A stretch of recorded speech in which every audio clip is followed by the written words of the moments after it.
شمس الاسلام صاحب آپ سے پوچھتے ہیں جی بنگلہ دیش سے کہ کیا صرف لفظ نبی یا لفظ رسول پڑھنے یا سننے سے درود شریف واجب ہوگا یا نہیں؟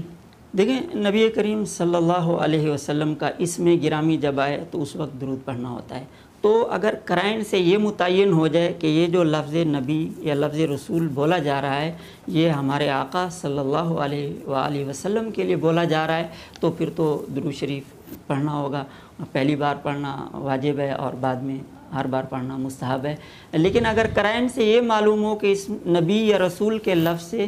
آپ صلی اللہ علیہ وسلم کا اسم گرامی نہیں ویسے لفظ بولا جا رہا ہے، مثلا کوئی آدمی کہتا ہے کہ نبی اور رسول میں کیا فرق ہے،